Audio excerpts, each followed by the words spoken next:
रोज रोज कोई ना कोई समाचार आता ही रहता है कि आज उसका शरीर छूट गया, आज उसका छूट गया। ये तो देश चला चली का है। जिस जिसका वक्त समय पूरा होता जाएगा और चलता जाएगा। इसी बीच में जो कुछ अपना काम करना है वो कर लो। एक एक दिन जो समय निकल जा रहा, ये तो लौट के वापस आएगा नहीं। और मनुष्य जीवन की आयु कम हो जाएगी, क्योंकि उसी का तो सांसों की पूंजी है। वो तो दिन भर में निकल गई, अब लौट के तो वापस लग नहीं सकती। और उसी का सब कुछ आधार है। पूंजी रहेगी, शरीर खड़ा रहेगा, चलता फिरता, पूंजी खत्म हुई पर। तो बात यह है कि मिट्टी का सामान है, इसमें धोखड़ी काम कर रही है, श्वास रूपी धोखड़ी कर रही है। श्वासों की पूंजी खत्म हो जाएगी। ये पिंजरा है, ये तो किसी के काम आने का, क्योंकि सूरत एक क्षण भी उसमें नहीं फिर रह सकती। और निकाल के बाद पिंजरा ये पड़ा खाली। तो इसी से अपने लोगों को मालिक की याद जितने धीरे धीरे बढ़ते बढ़ते बढ़ते बढ़ते याद का स्वरूप बन जाता है। याद फिर होने लगती है। आदत पढ़ते पढ़ते पढ़ते पढ़ते जब रोज उसी काम को करते रहोगे तो आदत पड़ जाएगी। अब दुनिया का काम करते रहे, दुनिया की आदत पड़ेगी। अब तुम रोज ध्यान भजन करोगे तो उसकी आदत पड़ेगी। तो आदत पढ़ते पढ़ते दरवाजे में बैठने लगोगे तो फिर दया भी मालूम होने लगेगी। दया का पढ़ते उसका अनुभव और फिर उसका रस, आनंद उसका मिलने लगेगा। दरवाजा छोड़ दोगे तो फिर नहीं। हर रोज दरवाजे पर मन को और सूरत को घेर के बैठाना चाहिए कि भाई तुम भी यहाँ काम कर लो, तुम भी कर लो, तुम्हारा भी भला हो, तुम्हारा भी भला हो। ये बुद्धि में ये प्रेरणा इनको देनी चाहिए। और बुद्धि कमजोर रहेगी तो मन और चित्त का कुछ नहीं कर सकती। बुद्धि में विवेक हो जाएगा तो बुद्धि सही सही साथ देती है। तो फिर मन भी रुक जाता है, चित्त भी रुकता, और दरवाजे बैठ के सूरत काम करती है। सूरत अकेले कुछ नहीं कर सकती, तो इसलिए समय को खराब नहीं करना। अब गोस्वामी जी महाराज प्रेमियों को संदेश दे रहे हैं कि भाई ये लोग कुछ समझते तो है नहीं कि आज कहाँ था और अंत कहाँ, और अंत कहाँ था तो आज कहाँ पर, इनको तो कुछ मालूम है नहीं है। तो वो प्रेमियों को समझा रहे हैं, बता रहे हैं। आप बोलो।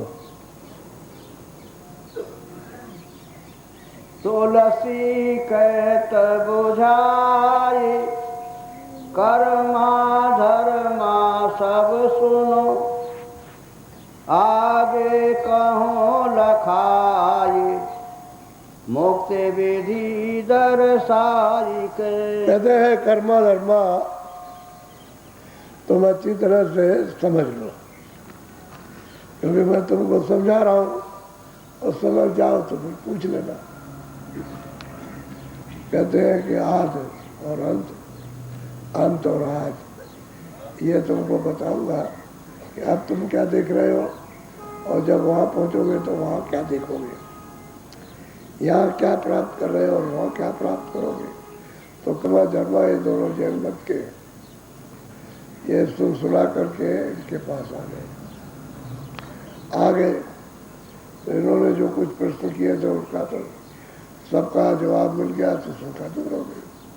अब ये करनी कर रहे हैं, यानी भजन करने लगे, सुमरन ध्यान में ये लग गए। तो कहते हैं देख कर्मा धर्मा, दुनिया तो फंसी पड़ी हुई है, न वो हाथ को जानती है, न मुक्ति को जानती, न स्वर्ग को जानती है, न वैकुंठ को, ना शुभ कर्म ना अशुभ कर्म। इसी में लगी पड़ी हुई है कि जो जिसका स्वरस सिद्ध हो जाए बस उतना ही मुक्ति है, उतना ही उसका आद है, उसी का अंत है। उसे पता ही नहीं है कि मैं कहाँ से आया। तो कहते हैं कि मैं तुमको सबको बताऊंगा भी और दिखाऊंगा भी, दर्शाऊंगा। याद क्या है बोलो। कहे तुलसी सुने अगम संदेशा, आदि अंत दर्शाऊं देश। कहते हैं कि भाई तुम देखो, सुनो अच्छी तरह से। गोस्वामी जी महाराज काशी में बैठ के सबको समझा रहे हैं। देखो भाई, आज कौन था, उसको तुमको और मुक्ति दर्शाऊंगा कि मुक्ति कहाँ मिलेगी, मुक्ति कहाँ रहती है। मुक्ति यहाँ तो है नहीं है। मुक्ति स्वर्ग में तो रहती नहीं, न स्वर्ग में मुक्ति है, न मृतलोक में। तो फिर आप जब स्वर्ग नहीं जाओगे तो फिर मुक्ति कैसे ढूंढ पाओगे। पहले तो यहीं से नहीं जाना, यहीं रह रहे हो। तो कहते हैं आज में, और फिर ये सब दुनिया चिल्लाती है मुक्ति मुक्ति मुक्ति। तो मुक्ति को मैं दर्शाऊंगा, बताऊंगा, तुमको दिखाऊंगा ये मुक्ति कहते किसको। बोलो। प्रथम रहे एक पुरुष नामा, चौथे पद के पार ठिकाना। गोस्वामी जी महाराज कहते हैं कि भाई पहले शुरू में कहते हैं कि एक पुरुष अनामी पुरुष था। कहते हैं किधर था, कहते हैं चौथे पद के पार, यानी सतलोक है उसके कहते हैं बहुत पार। वो पुरुष अनामी वो पहले था। तो कोई मिट तो नहीं गया, वो जैसे पहले था वैसे अब भी है। जब वो कह रहे हैं कि पुरुष अनामी, तो चौथे पद को तो उन्होंने कहा नहीं, सतलोक को तो उन्होंने, सतपुरुष को तो कहा नहीं है कि भाई ये अनाम। वो तो कहते हैं चौथे पद के पार अनाम, वहाँ होता अब भी है, पहले भी था, अब भी है भविष्य में। तो ऐसा ही बोलो। जब नहीं रहे गगन आकाशा, चंदा सूरज नहीं प्रकाश। कहते हैं कि भाई तुम यहाँ रहते हो, वो तो पहले तो यहाँ कुछ नहीं था, न जमीन थी, न पानी था, न आसमान था, न हवा थी, न अग्नि थी, न तुम थे। कहते हैं कुछ नहीं था यहाँ, कोई रचना किसी किस्म की थी नहीं। रचना का कोई स्वप्न भी नहीं था, कोई अंश भी नहीं था, कोई संकेत भी नहीं था क्या रचना का। तो पहले कहते हैं यहाँ कुछ नहीं था। बोलो। धरती अग्नि न पवन निवासा, पानी जगत रहे नहीं। अब गोस्वामी महाराज कहते हैं कि जगत में जितने भी जीव चलते हैं, जब पानी नहीं था, धरती नहीं थी, आकाश नहीं था, तो यहाँ कोई चीज यहाँ थी नहीं। न ये सुरते थी यहाँ पर, न ये शरीर थे, न पशु थे, न पंछी थे, न ये मतलब पेड़ पालो, कुछ नहीं थे। कहते यहाँ कुछ था ही नहीं, कोई चीज यहाँ पर नहीं थी। बोलो। पिंड ब्रह्मांड लोक नहीं होई, और लोक विधि नहीं सो। अब गोस्वामी जी महाराज कहते हैं कि ये पिंड शरीर ये भी नहीं था, और कहते हैं कि अंड ब्रह्मांड भी नहीं था, और उसके परे जो बड़े बड़े लोग हैं वो भी नहीं थे। कहते हैं कोई चीज नहीं था। जब ये नहीं थे, ब्रह्मांड नहीं था, तो ईश्वर नहीं था, तो ब्रह्म भी नहीं था। कोई जानता भी नहीं था स्वर्ग क्या है, न कोई वैकुंठ, न बहिष्कार जानता, न ब्रह्मांड। जब कुछ था ही नहीं, कहते कुछ नहीं था। बोलो। चौथा पद रचना नहीं ठानी, ताके आगे पुरुष वो कहते हैं जो चौथा पद है सतलोक, कहते हैं वहाँ की भी कोई रचना नहीं थी, ना कोई इच्छा थी रचने की। उस समय पर कोई इच्छा नहीं थी, ना कोई रचना थी, ना सत्पुरुष थी, ना नीचे का कोई ब्रह्मांड था, और न यह गगन, न ये न ईश्वर था, न ब्रह्म था। कहते हैं ब्रह्मांड में ब्रह्मा आ जाते, ईश्वर आ जाता है उसी में। कहते हैं और आलोक और भी जो लोग हैं इसके अतिरिक्त जिनका नाम नहीं है वो भी नहीं थे। और वो कहते हैं कि सतलोक भी नहीं था, चौथा पर उसके कहते हैं कि पार एक अनामी था। अब वो जो देख रहे हैं वो वर्णन कर रहे हैं, सत्य पूरा ज्ञान हो रहा उनको, आदि से लेकर अंत से लेकर क्या तक। कहते पहले वही था अकेला। बोलो। सासु लहर सत साहिब भयऊ, सत्य नाम संतन ने कहे। अब कहते हैं कि अनामी पुरुष की हिलोर, जैसे समुद्र में हिलोरें उठती हैं, ऐसे ही कहते हैं कि अनामी पुरुष की जब मौज इच्छा हुई तो हिलोर से, कहते हैं सत्य साहब, यानी संतों ने उनको सतनाम बताया और वो बताया सतलोक में। कहते हैं उनके हिलोर से सत साहब हुए, चौथा पद। और चौथे पद के ऊपर में अलग पद, और फिर अगम पद, और उसके ऊपर में तब अनामी। तो कहते हैं कि तीनों के तीनों उनकी हिलोर एक ज्वार भाटा निकला उसमें से उन्होंने अगम पुरुष अगम लोक और अलग पुरुष अलग लोक और सत्पुरुष सतलोक, ये तीनों को तो बीच का उन्होंने छोड़ दिया प्रसंग, सीधा कह दिया सरसाब भयो उन्हीं की हिलोर से। और वो अनामी तो जैसे कैसे अब भी है, उनमें न कोई फर्क जमता न करेगा। ये सब उन्हीं की इच्छा से हुआ। कहते पहले तो कुछ नहीं था, पहले तो सब वही थे अकेले, जो कुछ भी था वो सब उनमें समाया हुआ था, उससे कोई चीज़ बनी थी नहीं अलग। और जब उनकी मौज इच्छा हुई तो इनके हिलोर से फिर मतलब ये सब साहब, ये सत लोग, अलग लोग, अगम लोग, इनका विस्तार दो। बोलो बोलो।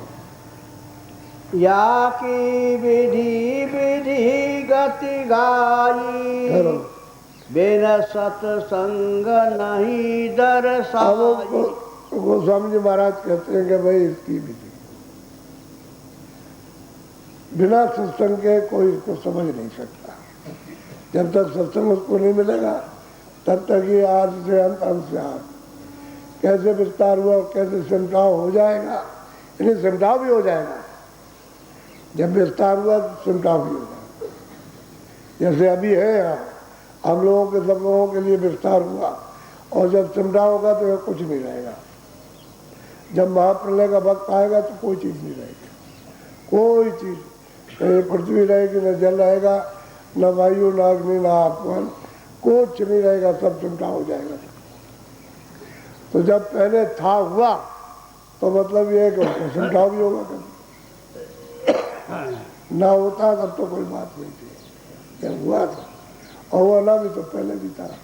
ठहरो, थोड़ा सा तकलीफ सी हो रही है, ऐसा खोखलापन मालूम होता है, भद्दा भद्दा दांत निकाला गया ना तो हवा क्रास करती है, जरा भी जरा मजबूती नहीं है मसूड़े में। तो कल बताएंगे आप, बस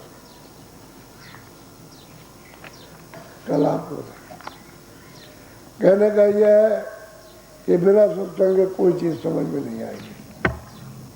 स्कूल में जाते हुए मास्टर पढ़ाता है तो क्या उसको संगीत है, बता बता करके तो पढ़ाता ही, और कैसे पढ़ाएगा, तब आप पढ़ लेते हो। ऐसे ही जब सत्संग मिलेगा तो बता बता करके, समझा समझा के, बता करके, चला चला करके ये सब चीज़ समझ जाओगे, देख भी लोगे और पहुंच भी जाओगे। और कैसे सब लोग पहुँचे, जब वो खुद कहते हैं कि मैं गुरु की कृपा से ही यानी पहुँचा हूँ, और गुरु की कृपा से ही जाना, और बगैर उनकी कृपा के पद कुछ नहीं हो सकता। इसी तरह से सब ने कहा, तो सत्संग बिना नहीं होगा। कहते हमको मिला क्या, सत्संग से मिला। सबने कहा कि सत्संग से मिला, जो आए जिन्होंने दिया उन्होंने भी कहा सत्संग से मिला, जिनको मिल गया उन्होंने भी कहा सत्संग से, और जिनको मिलेगा वो सब सत्संग से बताएंगे कि सत्संग बिना सत्संग के कुछ समझ में नहीं आएगा। सत्संग एक पढ़ाना है, सिखाना है, जो चीज़ भूल गए, छोड़ दिया है, उसी चीज़ को बताना, उसी पे चलाना। और फिर यह जब हुनर उसको जब सीख जाओगे तो आपको आ जाएगा अच्छी तरह से। आने जाने का रास्ता साफ हो जाएगा, आने जाने लगोगे पूरा ज्ञान हो जाएगा, बोध हो जाएगा, शक्ति मिलेगी, आनंद मिलेगा, सब कुछ मिलेगा। आनंद की चीज समझ जाओगे, जानने लगोगे, यही होता है। तो सत्संग सब करा लेगा, समझा भी लेगा, करा भी लेगा और पहुंचा भी देगा, सब काम करेगा सत्संग। बोलो जय गुरुदेव। जय